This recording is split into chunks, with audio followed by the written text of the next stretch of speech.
Assalamualaikum warahmatullahi wabarakatuh. Waalaikumsalam warahmatullahi wabarakatuh. Selamat sore rekan-rekan semua. Sore Ya. Syukur alhamdulillah kita bisa berkumpul dalam rangka ngabuburit ya. Hari ini Kamis ya 26 Februari 2026 KBBI kolaborator dengan Dinas Kebudayaan dan Pariwisata Kota Cirebon mengadakan bedah buku, salah satunya judul Apakah Rakyat Bisa Salah? Rakyat Bisa Salah? Karya dari Martin Sorajaya, terbitan dari Gang Kabel tahun 2025. Ya, penasaran bagaimana isinya? Tapi sebelum ke sana kita kenalkan dulu salah satu narasumber kita yang tidak asing lagi, Bang Opus. Ya, tepuk tangan semuanya. Wih, apa kabar, Bung? Alhamdulillah, sehat. Alhamdulillah, barakallah. Udah berapa ini puasanya? Jalan Udah berapa? 8 ya, aman, nggak ada mokel-mokelan, nggak boleh. Mokel-mokelan. Oke, Bung, hari ini mungkin teman-teman juga penasaran ya. Judulnya juga cukup menohok ya, apa rakyat bisa salah? Kok rakyat disalahkan ya? Tapi kita berangkat dulu dari tatanan pemerintahan yang kita anut di negara Republik Indonesia, yaitu demokrasi. Kalau kita lihat perjalanannya, pemimpin negara kita Indonesia itu dipilih oleh rakyat dan diselenggarakan di pemilihan umum. Ya, terakhir kemarin di 2024 kita coblos ya, presiden, wakil presiden, bahkan beberapa kita juga mencoblos beberapa pemerintah daerah ya, baik itu gubernur maupun wali kota ataupun bupati. Nah, pertanyaannya bagaimana mereka bisa terpilih, yaitu dengan suara terbanyak. Kalau menurut konstitusi itu 50 plus 1. Nah, dari 50 plus 1 itu menunjukkan adanya data pemilih. Nah, tapi dari data yang banyak itu, apakah menjadi kolektif kebenaran, atau dari data itu kita menduga, menghipotesis, mengasumsi bahwa ada mungkin beberapa rakyat yang bisa salah juga. Nah, penasaran gimana kok bisa rakyat bisa salah? Mungkin Bang Opus kasih pemantik dari situ. Oke. Terima kasih Pak Chandra selaku moderator dan juga pemateri, ya pemantik lah ya. Nah teman-teman, sedikit cerita yang udah ada di sini, terima kasih saya ucapkan udah datang ke sini. Sedikitnya dari judulnya dulu ya, Pak Chandra. Siap. Apa rakyat bisa salah? To be honest, kenapa aku beli ini cetakan yang kedua? Karena sebenarnya ada kontradiksi ketika lihat pas perilisannya, apa rakyat bisa salah? Kok bisa gitu? Padahal kan kalau kita lihat dari tagline-nya masalah epistemik, demokrasi dan solusinya. Dari sini ada kontradiksi buat aku sendiri gitu. Makanya aku belinya di cetakan kedua gitu. Kenapa nggak di cetakan pertama? Karena tadi ada kontradiksi. Kok bisa? Secara definisi demos dan kratos kan gitu ya, Pak Chandra. Demos berarti rakyat, kratos itu kekuatan rakyat. Tapi kok kekuatan rakyatnya yang disalahkan? Betul. Akhirnya aku pending dulu beli buku ini karena nggak bisa nih, ada penolakan dulu. Satu hari lihat penjelasan Bang Martin tentang maksudnya dari buku ini kayak gimana gitu di salah satu channel YouTube, dan dari situ akhirnya oh iya bener, don't judge a book by its cover tuh benar ternyata. Betul. Akhirnya di cetakan kedua aku tanya, belum ada katanya, nunggu sampai berapa bulan baru akhirnya ya ini baru datang guys, fresh from the oven ya, masih wangi banget buku cetakannya. Baru sekitar 1 bulan yang lalu lah mungkin. Nah itu mungkin berangkat dari situ Pak Chandra. Nah kalau misalkan kita tahu kan yang namanya politik itu sendiri secara singkat, mungkin secara pandangan juga dari saya awalnya tentang politik adalah tentang sebatas kekuasaan Pak Chandra. Nah kekuasaan ini ya udah berarti politik yang aku tahu adalah orang-orang yang mengatur negara. Tapi ketika baca buku ini dan beberapa referensi lain, ternyata definisi politik itu berbanding terbalik. Bahkan sifatnya ya kalau kata Aristoteles, seni dalam mengatur kehidupan bersama. Dari situ aku langsung seni dalam mengatur kehidupan bersama. Dan di sini pun Martin bilang kalau politik ya gimana caranya kita mengatur kebersamaan atau kehidupan kita secara bersama-sama itu kayak gimana gitu. Dan dari demokrasi tadi katanya bahwa dari demokrasi itu ternyata karena awal usulnya itu dari rakyat, maka sebenarnya di sini ada yang perlu diperhatikan. Ada problem epistemologis yang kalau kita tahu ya teman-teman juga mungkin udah tahu ya. Epistemologis itu kan berangkat dari pengetahuan dan kebenarannya seperti apa gitu. Nah, dari sini kayaknya asumsi dari Bang Martin, disclaimer dulu, aku terbatas dengan pengetahuanku, bukan berarti aku bahas buku ini mewakili Bang Martin sendiri ya, teman-teman. Nah, ini menurut elaborasiku sendiri. Nah, di situ ada suara lebih yang disebut oleh Martin itu yang namanya suara lebih dalam demokrasi yang saat ini terjadi saat ini nih. Ya ibaratkan kemarin kan secara singkat, Bung Chandra, presiden kita kan menang sekitar 58%-an ya, Iya. sekitar segitu. Nah di situ kan ada gap suara yang jauh. Betul. Tapi karena memang tadi disebutkan oleh Bung Chandra kalau misalkan 50+1, ya akhirnya yang menang adalah beliau gitu. Nah di situ suara lebih yang disebut suara lebih yang tidak terakomodir. Nah dari situlah mungkin berangkatnya juga bisa jadi nih rakyat ini bisa salah berangkat dari situ. Nah, nanti ada 3 pengetahuan diri yang mengindikasikan bahwa rakyat itu bisa salah. Mungkin awalnya seperti dulu. Ya. Oke. Jadi teman-teman, pengetahuan di sini bukan pengetahuan tentang ilmu yang seperti kita lihat, misalnya kita belajar tentang kimia ya, kandungan dari oksigen itu apa, misalnya H2O, hidrogen dan apa itu satunya saya lupa.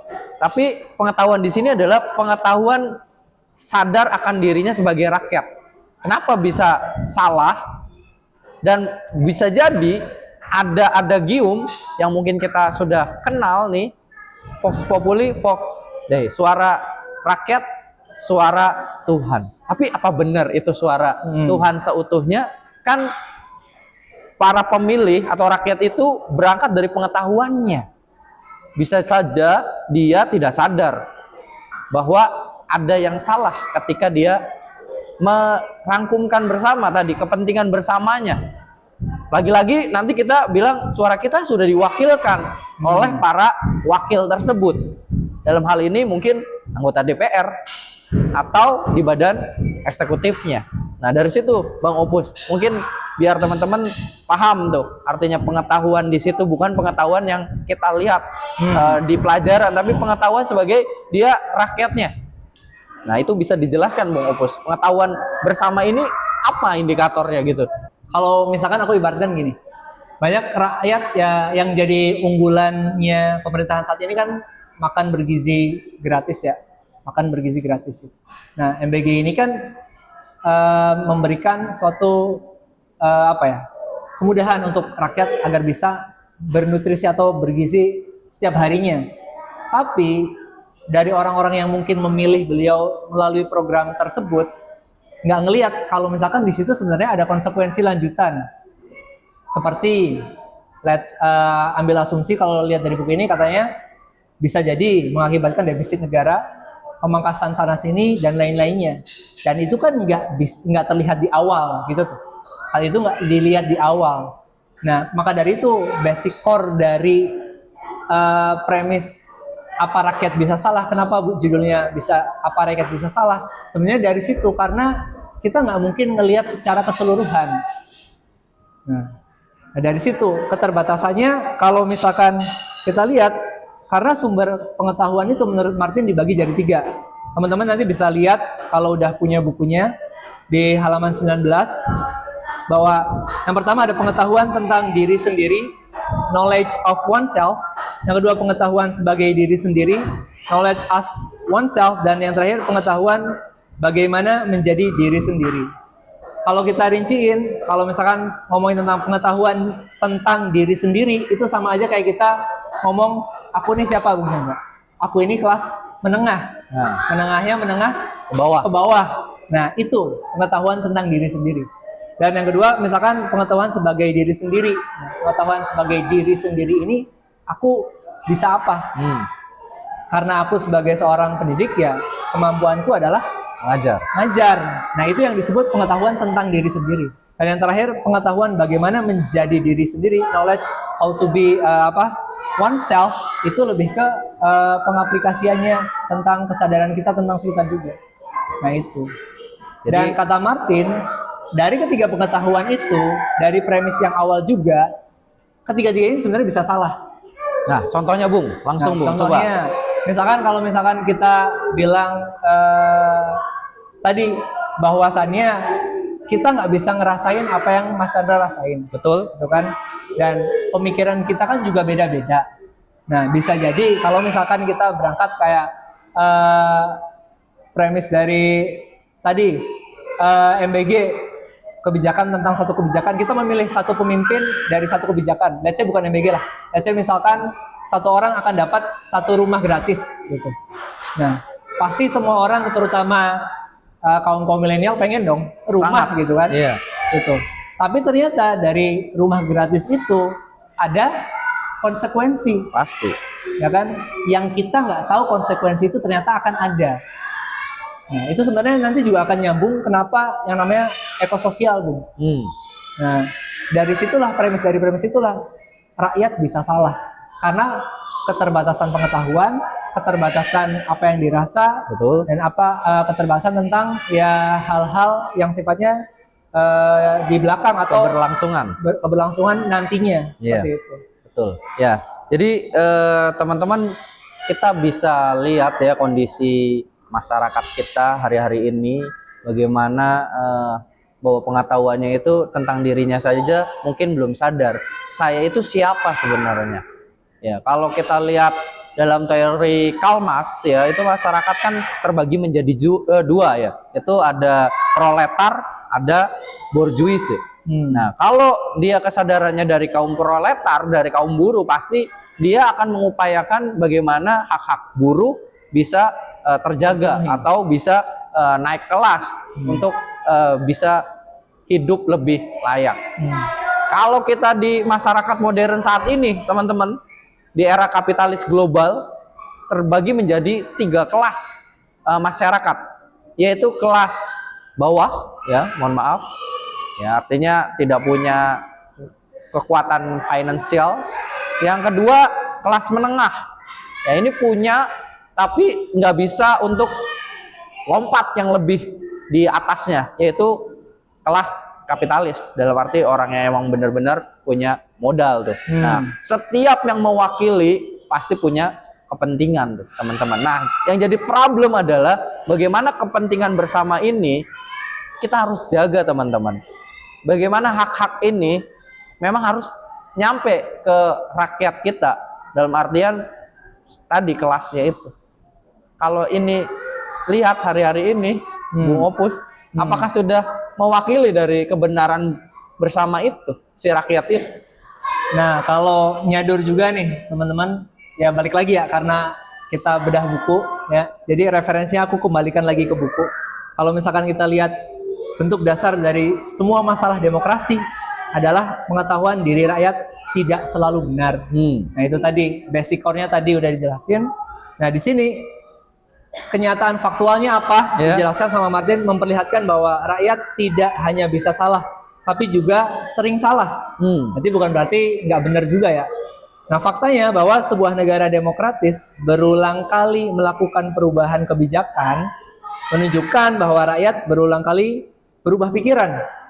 Apa yang kemarin benar, sekarang salah, dan apa yang kemarin salah, sekarang benar.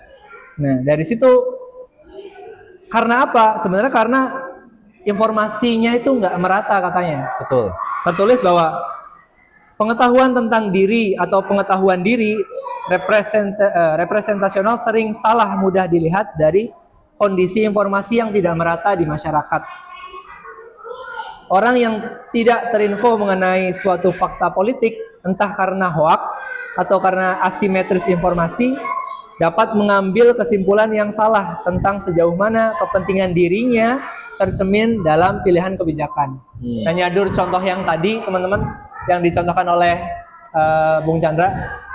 Let's say kelas buruh. Kelas buruh itu kan memperjuangkan kenaikan upah atau UMR, upah minimum.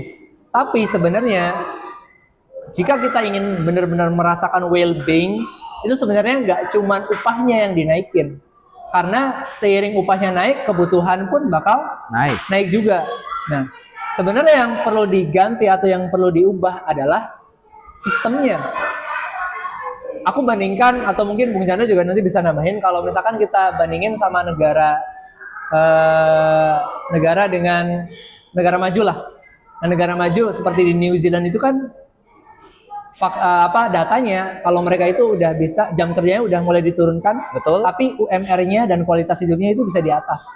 Nah, itu karena apa? Karena adanya perubahan sistem yang tidak mementingkan egosentris masing-masing elemen. Nah, pengetahuan umum atau intelek umum ini adalah menuntut hal tersebut, di mana kita merasakan semuanya itu. Nah, kalau misalkan kita lihat dari bukunya, ada satu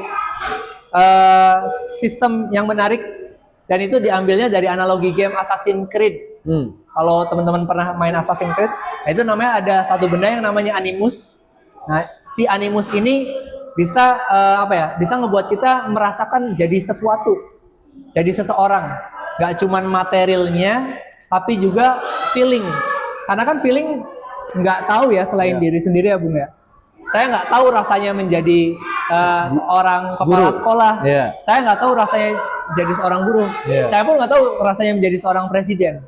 Nah, dalam sistem yang dikatakan di sini yang namanya animus ini, nanti kita bisa jadi to be someone itu, baik secara material maupun secara rasa, gitu. Nah, akhirnya ketika kita sudah merasakan rasa, baik itu rasa dan materialnya, akhirnya nanti kita bisa memiliki pengetahuan bersama. Nah, cuman ya kalau misalkan diterapkan di Indonesia, bukan di Indonesia, di dunia ini mungkin belum ada ya sistem yang seperti itu. Nah, mungkin dari situ Bung menanggapi. Ya, oke, barangkali kita juga mau tahu sebenarnya apakah si Bung Martin itu menolak demokrasi, atau jangan-jangan dia mencurigai bahwa di dalam sistem demokrasi itu ada satu sistem-sistem yang dikadali lah dalam kata petik.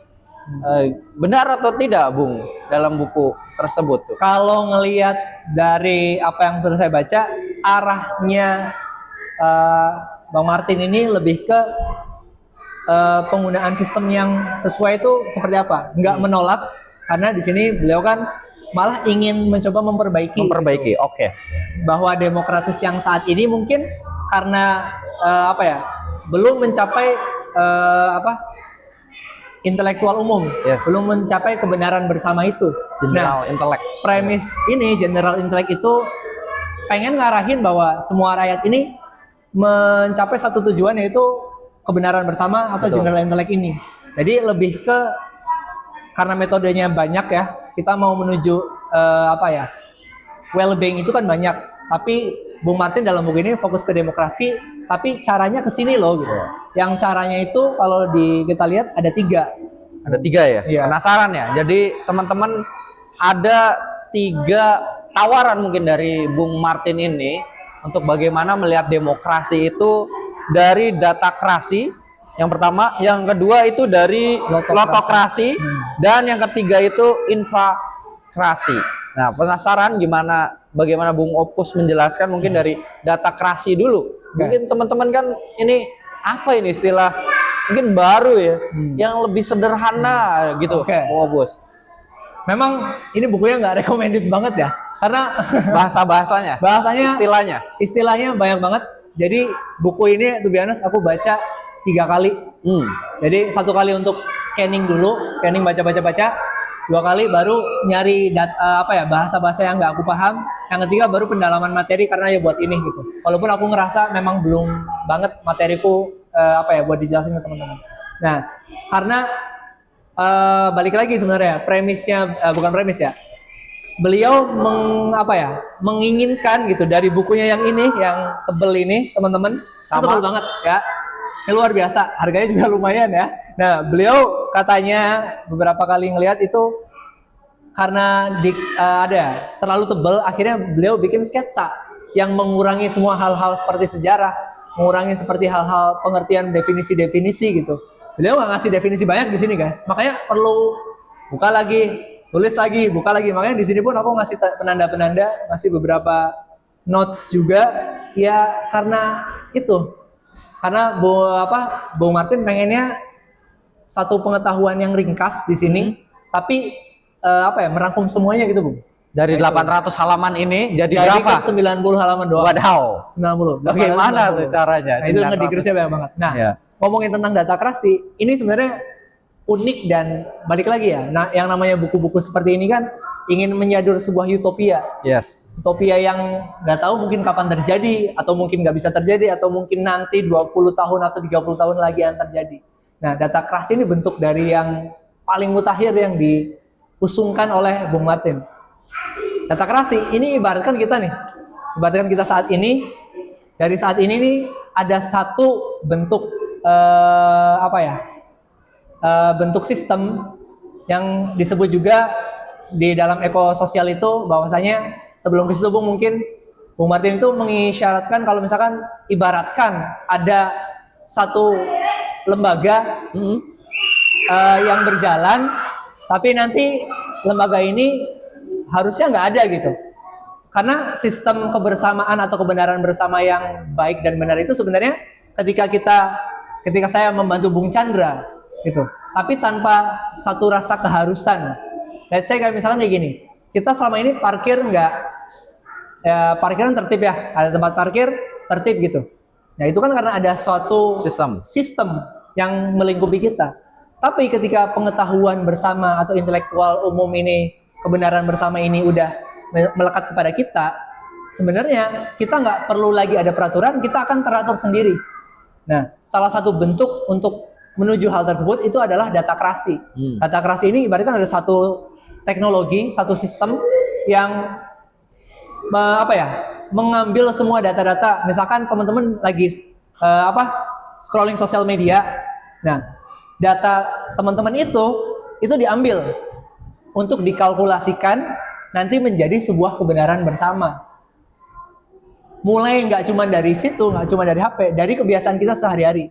Jadi ibaratkan ada kamera atau ada drone yang ngikutin kita kemana-mana. Itu sampai ke situ. Karena balik lagi, apa yang dirasakan oleh kaum yang tinggi itu nggak, kan kita nggak tahu nih. Iya, aku nggak tahu rasanya jadi Timothy Ronald tuh, nggak tahu, gitu kan? Timothy Ronald bisa bilang kalau misalkan ada yang ngapain tuh nontonin streaming sampai 12 jam, wasting time. Itu kan karena ada pengetahuan dari dirinya dan ada satu hal yang dia rasakan. Aku pun nggak bisa menjadi seorang CEO Google, terlalu jauh lah. Aku pun nggak bisa jadi seorang yang mungkin merasa menjadi seorang yang paling kaya di Cirebon gitu, yang propertinya di mana-mana, yang akhirnya dia bisa masuk kemanapun aksesnya gampang. Iya. Kalau aku kan mau ke sini ya harus sesuai prosedur dong, Bung. Yes, nah, SOP. hal tersebut itu kan nggak bisa dirasakan. Nah, data krasi ini ngambil semua pengetahuan tersebut, ngambil semua rasa tersebut juga, yang akhirnya nanti diolah jadi oleh AI bentuknya. Ya kita kan tahu ya, AI kita sekarang ini udah ngasih informasi, ngasih rekomendasi gitu. Yeah. Ngasih informasi, ngasih rekomendasi. Nah, AI itu nanti akan mengolah semua data yang nantinya akan menjadi pengetahuan bersama. Dan teman-teman itu bisa akses. Dan nanti bisa juga bikin auto kebijakan. Kebijakan itu dibikin secara auto. Itu. Jadi balik lagi by data ya semuanya. By data, by pengetahuan. Publik boleh tahu ya. Publik boleh tahu. Yeah. Harus mungkin langsung nyadur ke kekurangannya juga. Di sini Martin bilang kalau kekurangannya itu yang namanya sistem berarti ada maintenance. Nah itu cost-nya kita nggak akan tahu ya. Ya tiap orang nih, ya teman-teman ada di sini ada satu kamera yang selalu ngikutin, ya kan? Lalu diambil datanya, itu terus diolah. Ya kita tahu AI juga kan katanya perlu banyak air ya. Yeah. Nah itu pasti akan ada beberapa resource alam yang akan dikurangi, gitu teman-teman. Nah itu kekurangannya. Lalu tadi kita nggak tahu sih gimana AI memproses datanya gitu tuh.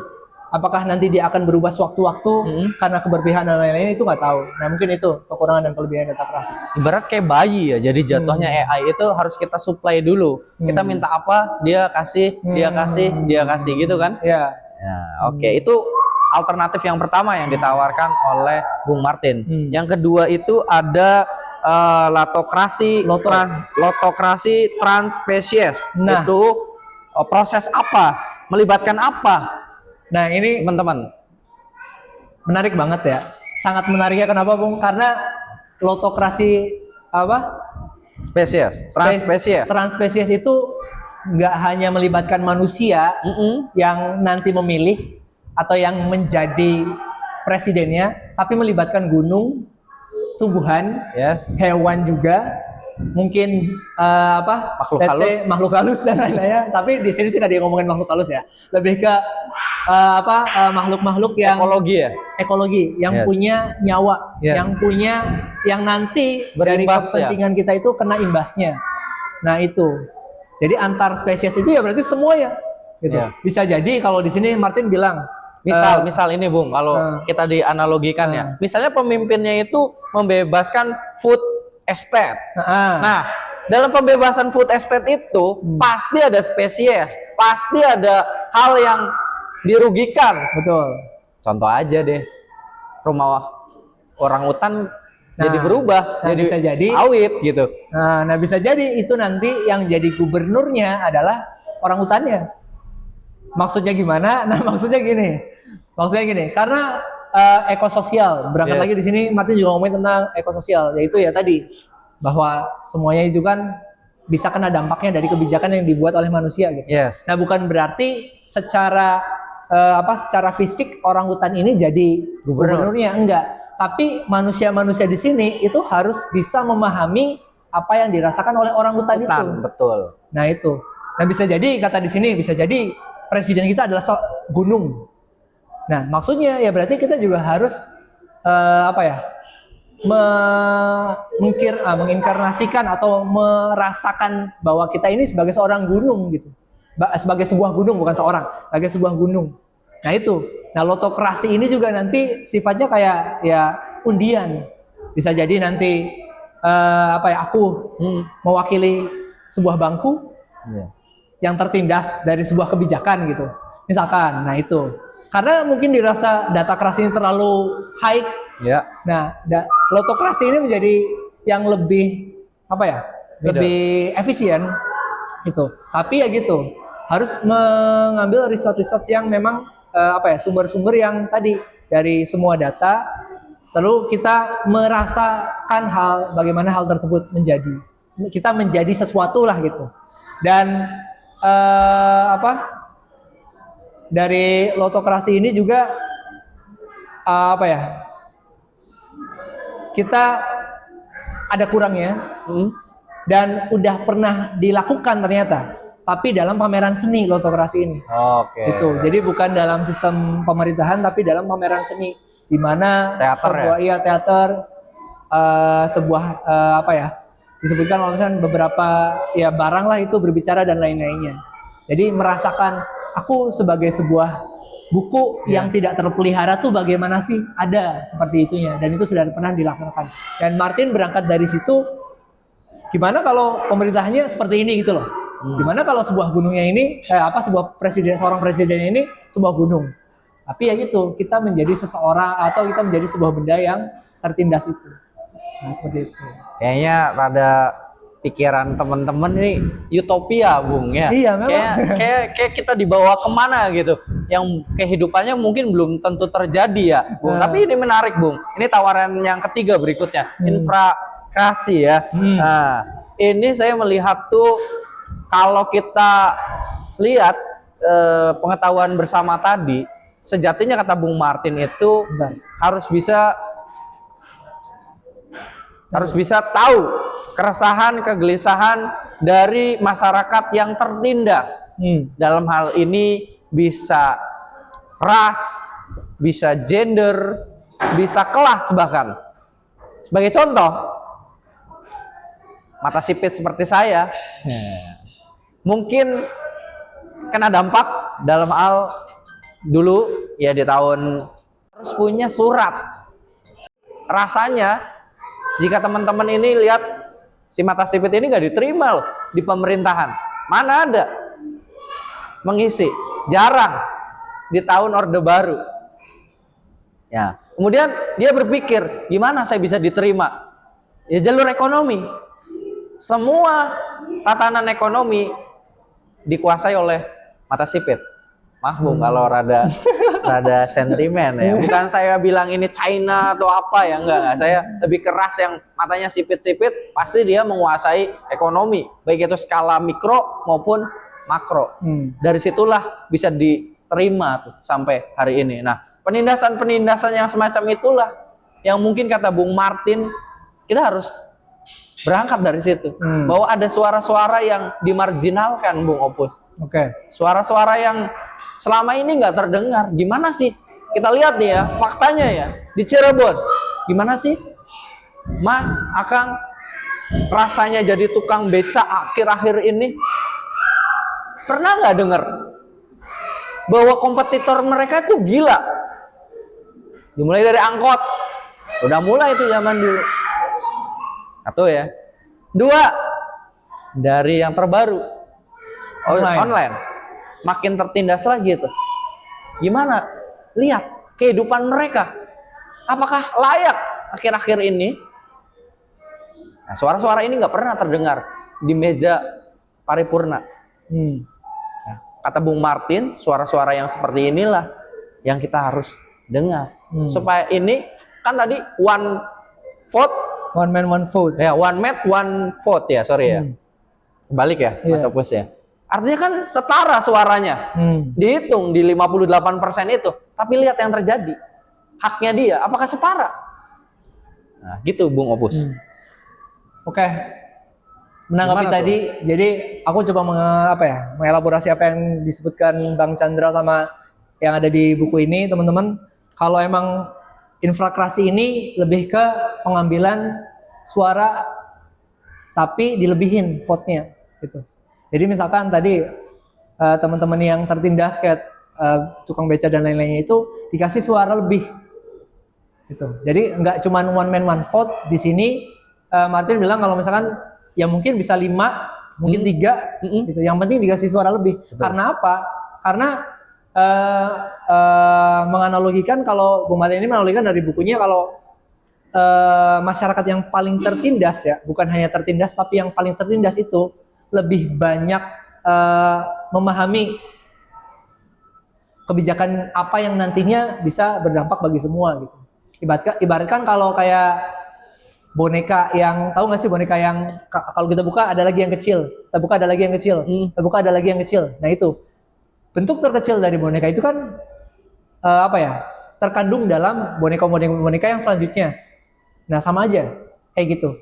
Jadi kaum tertindas ini mewakili suara-suara yang di atasnya. Gitu. Jadi atau misalkan secara jelas aku bilang ya kaum tertindas ini karena ngerasa tertindas lebih tahu, lebih paham pahitnya dunia. Betul. Daripada kita yang saat ini berada di sini gitu. Hari ini mungkin kita bisa makan, tapi besok nggak tahu. Yes. Nah mungkin ada beberapa orang yang memang nggak terakomodir di situ, yang akhirnya bisa tahu nih seperti apa baiknya sebuah kebijakan berlangsung. Nah itu mungkin dari infrakrasi. Oke, teman-teman, itu 3 alternatif yang ditawarkan oleh Bung Martin. Barangkali kita lempar dulu nih ke audiens, teman-teman. Barangkali ada pertanyaan atau tanggapan, boleh teman-teman, sangat terbuka sekali terhadap buku yang kita bahas hari ini, Apa Rakyat Bisa Salah. Silakan teman-teman. Ayo.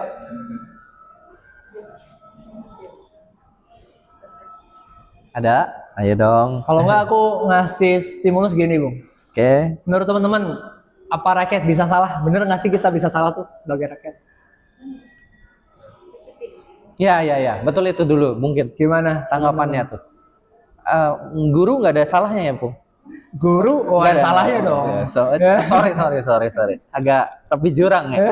Ya. Ada kok guru yang cabul. Ada, memang ada. Oknum. Oknum, bukan guru ya? Bukan guru, oknum. Nggak masuk PGRI ya berarti ya? Oknum guru gitu. Iya. Sorry. Silakan teman-teman.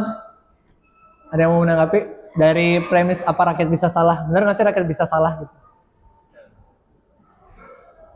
Kak Ajeng mungkin? Dan sering salahnya. Oke.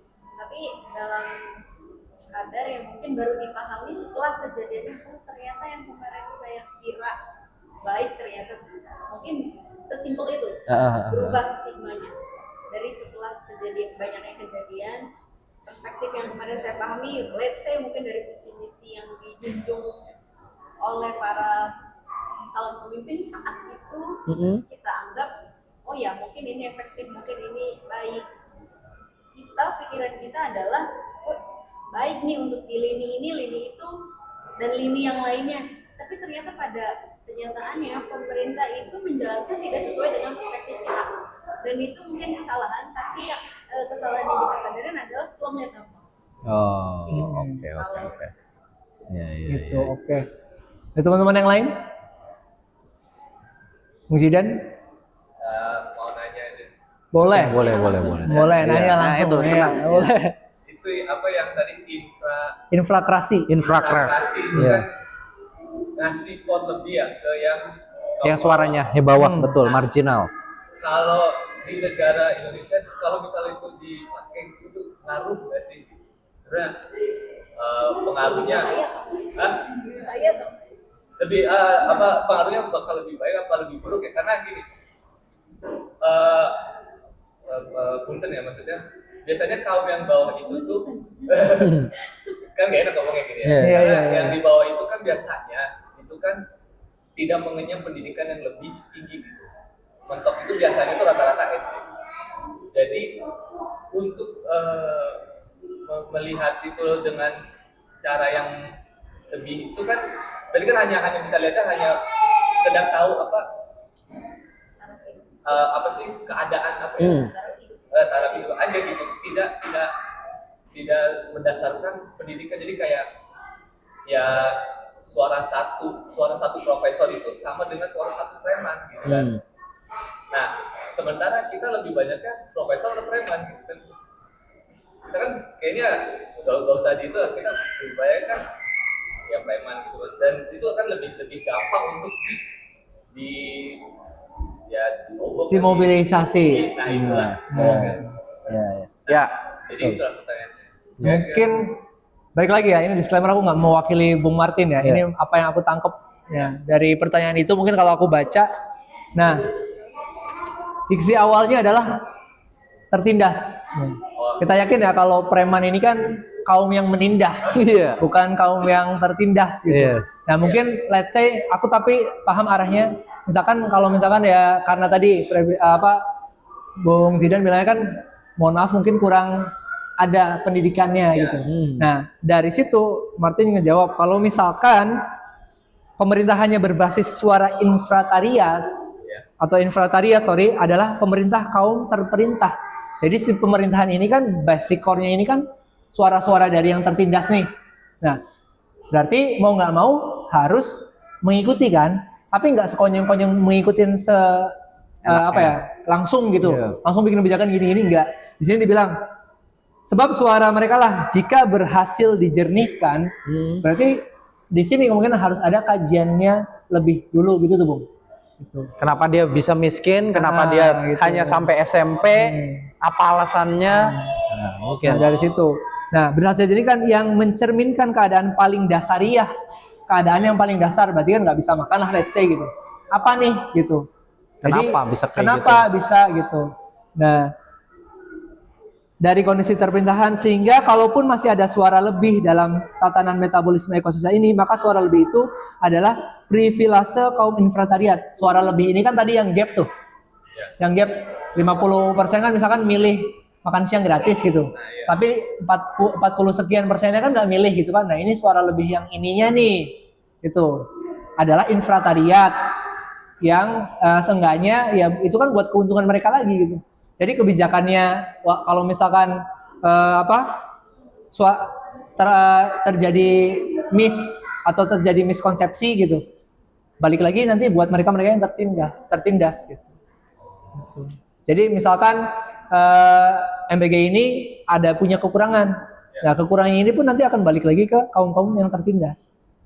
Makanya basic core-nya adalah suara-suara yang orang-orang infratariat, orang-orang dengan latar belakang yang banyak dilupakan atau enggak tersentuh di media massa ya. Itu baik kelas ya, gender dan ras ya. Ras juga ada yang sampai dimarginalkan tuh ada pasti. Ya, kitanya saja mungkin belum melihat dengan Iya. sudut pandang yang banyak gitu, teman-teman. Nah, kemudian gimana Bang Upus untuk menghadirkan keadilan sejati untuk negara ya, mungkin pimpinan atau Kalau Martin sih balik lagi ke intelektual kebenaran bersama, intelektual Yes. umum itu. Berarti core tadi ya, 3 Core-nya alternatif tadi ya. Alternatifnya utopianya itu 3, tapi yang jadi inti adalah kita mempunyai pengetahuan Bersama tadi. bersama tadi gitu. Ya. Intelektual umum itu yang harus dicapai. Premisnya itu sih. Jalannya bisa apa aja, mungkin bisa dari 3 hal ini. Teman-teman mungkin punya utopia sendiri atau punya pikiran sendiri, tapi ya balik lagi ke situ. Nah, mungkin dari Masnya, siapa Mas? Mas. Maher. Maher. Maher barangkali ada tanggapan Tanggapan. atau pertanyaan? Iya. Sebagai anak muda mungkin Gen Z mewakili ya dengan keadaan saat ini misalnya. Iya. Iya, silakan. Mungkin memang dari yang kita lihat sekarang begitu banyak ya polemik yang timbul di masyarakat Indonesia lah. Entah itu dari pemerintahan ataupun dari pemerintahan yang aparat apalagi yang masyarakat yang membuat polarisasi antar pemilih itu malah digoreng-goreng lagi. Iya. Ada kaum 58 lah, itu di step-step. Padahal itu memang tadi saya pahami masyarakat juga masih salah. Mereka tidak mengetahui secara menyeluruh, secara holistik dari keputusan yang bakal mereka ambil. Nah dari situ mungkin memang terbentuklah jadi masyarakat juga ada kelompok-kelompok yang dia memilih untuk jadi pemerintah atau jadi wakil pemerintah, dan ya memang menurut saya selalu seperti itu ya. Mungkin dari yang saya rasakan dari sejak itu pasti ada aja orang yang diuntungkan nih kebijakan yang pemerintah saat itu sudah jabat, ada juga yang pasti dirugikan atau bahkan tidak diuntungkan lah.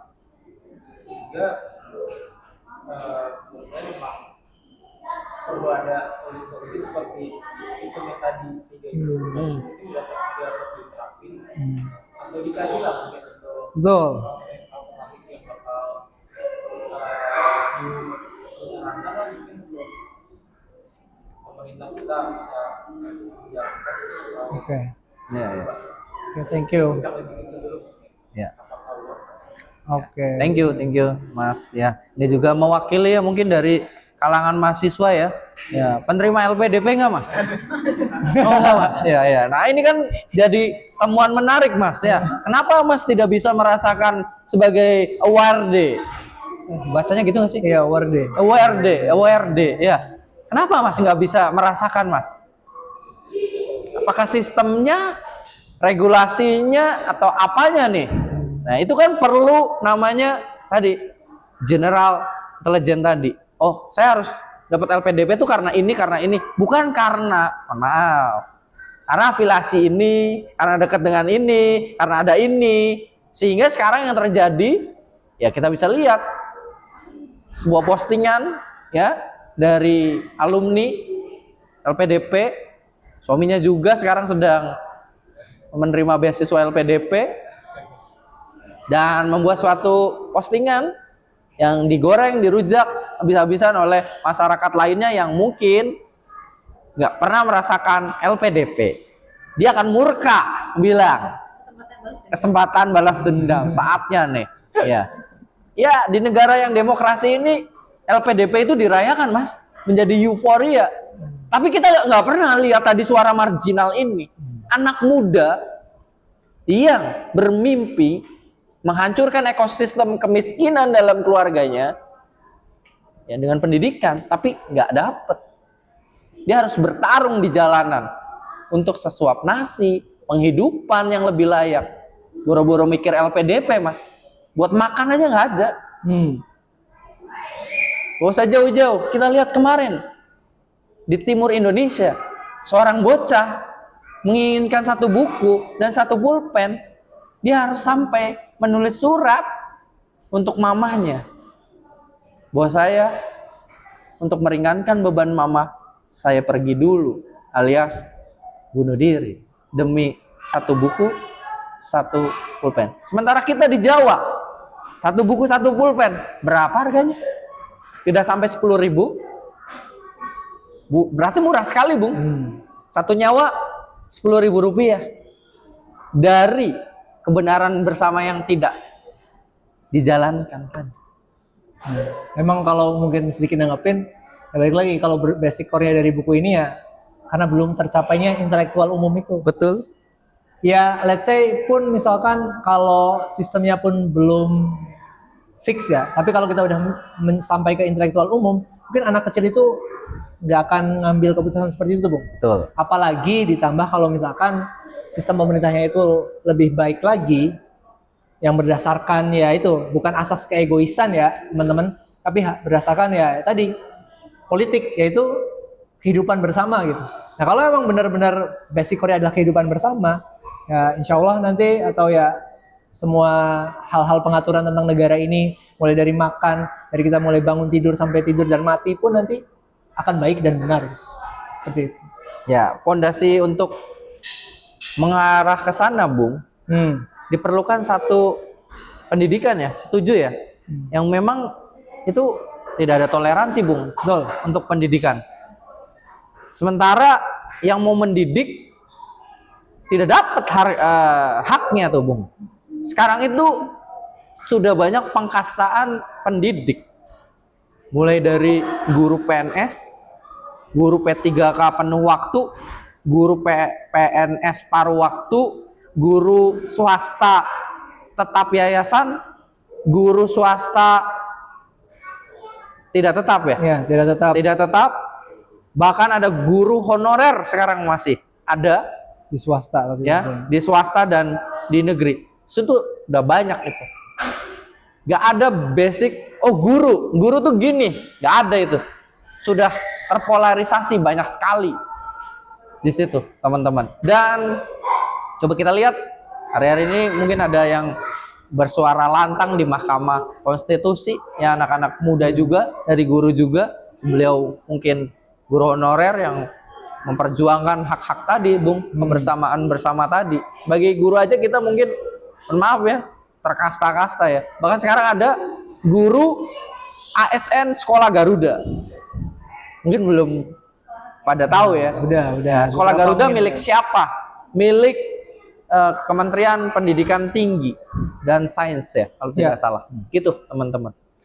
Mungkin ada tanggapan mungkin dari Mbaknya. Mbak siapa?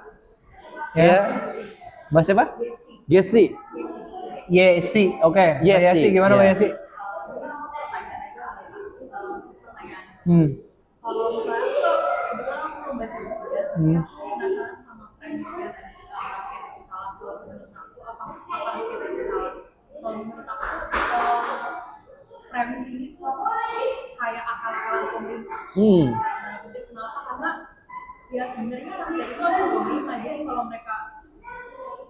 akhirnya rakyat bisa sampai merasa kita salah, berarti itu adalah hasil yang emang dibentuk pemerintah gitu. Jadi premis ini juga aku nggak tahu di buku itu terjawab apa enggak, tapi buat aku ini salah satu premis yang lumayan akal-akalan pemerintah untuk akhirnya memojokkan rakyat lagi atas kesalahan yang sebenarnya mereka buat sendiri dan mereka rancang itu. Udah mereka salah, mereka balik lagi gitu kesalahannya kita. Jadi menurut aku nggak tahu kalau di bukunya kayak gimana, tapi buat aku premis ini cukup lumayan Menohok. Ya menohok karena kayak sebagai rakyat aku merasa ya Baik-baik saja. bukan baik-baik tapi malah ya kita tuh masih pemerintah, jadi Oke, sampai oke. bisa merasa salah ya it's the government. Kalau Martin sih malah bilang bahwa hasil orang yang terpilih sekarang kan karena hasil pemilihan kita, walaupun mungkin Mbak nggak Nggak milih. milih beliau gitu, tapi karena sistem demokrasi yang sekarang adalah tadi 50 plus 1 gitu kan, 58% karena suara yang lebih banyak itu akan memenangkan kontestasi politik. Betul. Maka ya mau nggak mau kita yang minoritas ini ya let's say kan perbandingannya 50 sekian dan sekian ya gitu. Otomatis mau nggak mau harus mengikuti aturan-aturan dari yang terpilih ini. Nah, premis apa rakyat bisa salah sebenarnya ya merujuk pada yang 58% ini, lo bener nggak sih gitu tuh? Iya. Milih beliau karena Visi misi. kebijakan X-nya gitu. Iya. Nah, bisa jadi sebenarnya karena kan kita nggak tahu konsekuensi di belakangnya seperti apa. Awalnya, nah gitu. Jadi kita yang mungkin atau Mbak atau yang lainnya nggak milih, yang nggak termasuk ke dalam 58% ini karena sistem demokrasi yang sekarang ya mau nggak mau harus ikut. Jadi sebenarnya lebih apa rakyat bisa salah ini kalau menurut bagi saya ya yang namanya suatu produk buku harus ada ininya, engagementnya, iya ada pemantiknya gitu. Dan dari sini pun ya makanya tadi balik lagi Mbak, aku nggak beli buku ini di cetakan pertama karena ikut apa sih kok nyalahin aku sebagai rakyat gitu tuh gitu kan. Tapi ternyata kita masuk ke dalamnya yang pengen diraih adalah yaitu intelektual umum. Kalau semisalnya saya bisa merasakan menjadi Mbak seperti apa, atau Mbak nanti bisa merasakan jadi orang yang memilih itu seperti apa, nah itu mungkin kita akan menuju satu kebenaran yang bersama.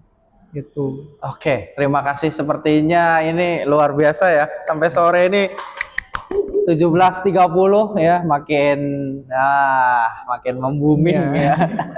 Ya, makin kritis ya. Tapi kan balik lagi tuh. Kesadaran rakyatnya mau nggak hadir ke sini? Oh, terima kasih loh. Ini anak muda mau datang ke sini hujan-hujan dengan kos mungkin agak lumayan, harga Grab car-nya tinggi, ya kan? Bu Ajeng dan Bu Kepala mungkin juga hujan-hujanan atau gimana, tapi ya mungkin ada tambahan dulu dari Ibu ya sebagai tamu ya. Terima kasih kesempatannya. Oke. Pengalaman pertama ya. Ya, oke. Saya bisa bergabung di sini. besok ikut lagi Bu ya. Jadi ada ini dulu ya, apa yang sudah disampaikan tadi terkait dengan rakyat kita salah pasti bisa salah karena kesalahan ini bisa muncul kalau kita berbicara pada saat pemilihan itu adalah ajang di mana beberapa individu atau kelompok itu pasti akan menunjukkan sesuatu yang manis, Yes. sesuatu yang apa namanya janji-janji yang karena dia punya tujuan, dia ingin mencapai posisi dia. Tentu dia akan berusaha untuk bagaimana caranya orang bisa memilih dia. Kan nggak mungkin dia tidak semua orang yang pemimpin yang memang bisa menunjukkan bahwa ini loh kelebihan saya, ini kekurangan saya. Pada umumnya pasti akan menyampaikan kelebihan entah itu bohong atau mungkin itu benar, itu pasti akan ditunjukkan adalah sesuatu yang manis supaya tujuannya dia bisa.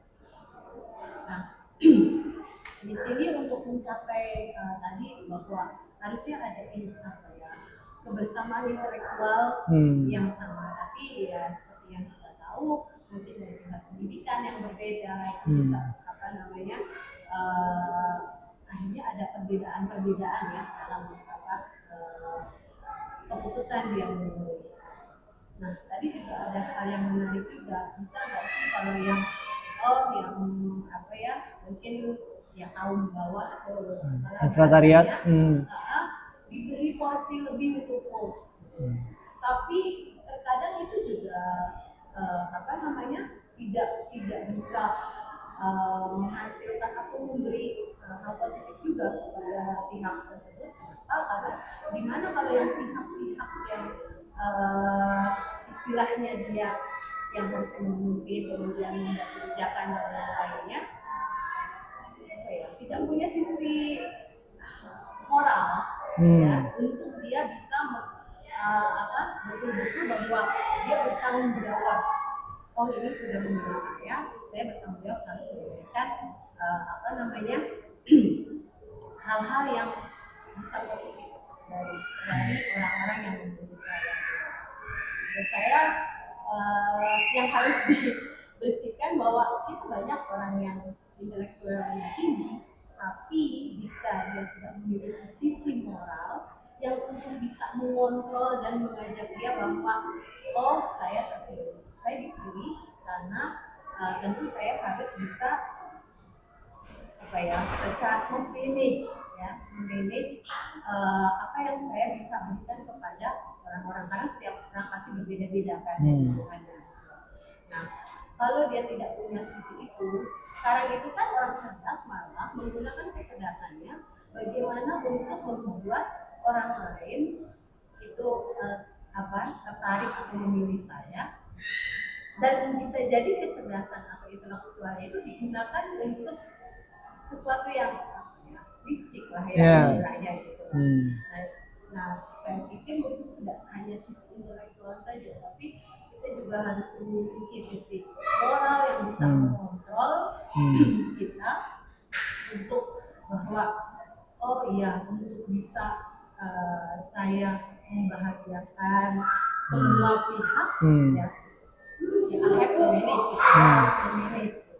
Karena walaupun memang itu sesuatu yang bisa jadi tidak mungkin yang membahagiakan semua orang betul utopia memberikan utopis masing-masing itu gitu. Jadi tadi kalau semuanya kita punya sisi intelektual yang seragam tapi memang itu agak sulit karena setiap orang berpikirannya berbeda. Sekarang kan kita pada saat pemilihan informasi yang diberikan itu kan kebanyakan informasi yang besar-besar. Betul. Glory. Iya. Jadi Fuzi. yang tidak sesuai kadang kenyataan. Pokoknya gimana caranya orang-orang cerdas ini, sekelompok orang cerdas ini membuat menggambarkan bahwa ini loh yang akan kami berikan ini lah. Sedangkan rakyat kecil kan atau rakyat bawah pemikirannya mungkin dia hanya akan berpikir bagaimana saya bisa makan hari ini, bagaimana saya bisa. Jadi hal-hal yang sederhana sebenarnya. Jadi begitu ditawarkan, wah kamu nanti akan dapat ini, gitu kan makanan ini. Menurut dia, oh ya itu cukup buat saya. Walaupun dalam kenyataannya mungkin ternyata ada ketidaksesuaian karena ya ulah beberapa kelompok atau oknum atau apapun itu namanya yang berusaha untuk istilahnya mengamankan posisinya dia dengan cara ya seperti itu mempermainkan sistem. Jadi saya pikir selain dari intelektual juga perlu adanya kalau untuk ya kita sebagai pemilih ya intelektual itu penting. Tapi ya terkadang fenomenanya pada saat pemilihan itu yang ditawarkan tuh yang bunga-bunganya aja gitu, yang permen-permennya aja, yang manis-manisnya gitu. Jadi ini juga. Kemudian juga mungkin sistem politik kita yang ya dengan adanya DPR dan apa kan kita harapannya dia akan ada yang mewakili gitu. Tapi kan ya kita tahu sendiri lah maksudnya kenyataannya seperti apa. Jadi saya pikir ya selain intelektual dia dibutuhkan juga ya sisi moral juga untuk kita bisa menjaga, mengontrol dan juga dibutuhkan orang-orang yang tidak hanya berpikir hanya untuk pribadinya saja atau kelompoknya saja, tapi dibutuhkan sosok yang memang dia tuh menjabat itu memang betul-betul melayani gitu. Bukan to get something. Jadi, kalau rakyat bisa salah ya pasti bisa jadi karena pada saat sistem pemilihan itu gitu kan prosesnya, kemudian apa yang ditawarkannya. Kalau orang kecil pandangannya sederhana gitu. Nanti kalau milih saya kamu dapat ini. Oh ya udah kayaknya itu cukup aku. Yang penting aku udah makan kenyang 3 kali sehari. Jadi ya itu juga mungkin yang pemikiran. Tapi juga kalau kayak diseragamkan juga kayaknya nggak mungkin. Pasti setiap pihak punya pemikiran atau pemahaman. Oh saya kayaknya saya kalau dapat segini kayaknya udah cukup, tapi belum tentu ada mungkin orang lain saya harus dapat Ada keberagaman. perbedaan. Hmm. Perbedaan apa sih pemikiran dari Berarti kalau aku tanggepin dari pernyataan Bu Anita, setuju Bung, kalau misalkan ada sistem yang namanya animus ini. Hmm. Jadi animus ini kan yang tadi tuh, satu sistem yang bisa membuat kita tuh merasakan menjadi seseorang, Ya. baik itu material dan juga feelingnya, jadi luar dalam dapat, itu kan, mungkin bakal bisa terlaksana lebih merata Bu ya, mungkin kalau dari usungannya Martin Suryaja ini. Jadi ya kalau teman-teman pernah lihat anime Sword Art Online itu, jadi dia pakai satu alat sistem. Nah dari alat sistem ini nanti dia menuju ke dunia yang lain gitu dan menjadi satu karakter gitu. Nah kalau si Animus ini di Assassin's Creed ini dia bisa jadi gubernur, dia bisa jadi orang miskin. Nah setelah pengalaman yang berlimpah itu akhirnya Bu kan kembali lagi ke Iqbal Opus nih. Iqbal Opus misalkan minggu ini mau jadi gubernur. Udah selesai, balik. Iqbal Opus minggu ini ternyata jadi tukang beca. Udah selesai. Akhirnya kan di situ nggak cuman intelektual umum di sini mencangkup pengetahuan dan juga feeling menjadi hal tersebut. Mungkin berarti setuju Bu ya kalau misalkan ada sistem yang begitu, yang walaupun nggak tahu nih kapan terciptanya hal tersebut gitu. Yang akhirnya dan sistem ini bisa diakses bisa diakses oleh semua pihak. Gitu. Ya, butuh teknologi butuh teknologi yang kayaknya memang sih terjawab saat ini. Iya. Jadi mata yang diciptakan itu Farta apa? Mas Da? Ada kan ya? yang dari film. Ada ya? Jadi kita seolah-olah ada di bayangan itu. Mungkin sudah mulai itu terjadi. Jadi Ya. satu hal yang mungkin utopia ini mungkin ya nanti. Mungkin terjadi dengan tadi multidisiplin tadi ada. Nanti bisa dicek teknologinya. Kalau saya salah nanti dikoreksi. Tapi berhubung ini sudah 17.40, Iya, betul. mendekati azan maghrib ya.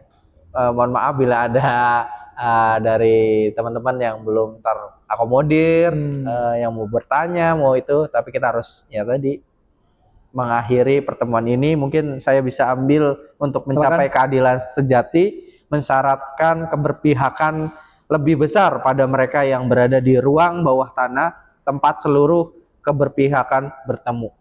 Terima kasih semuanya dari Iqbal dan Mas Chandra. Assalamualaikum warahmatullahi wabarakatuh. Waalaikumsalam. Makasih semua yang sudah hadir. Mohon maaf. Harusnya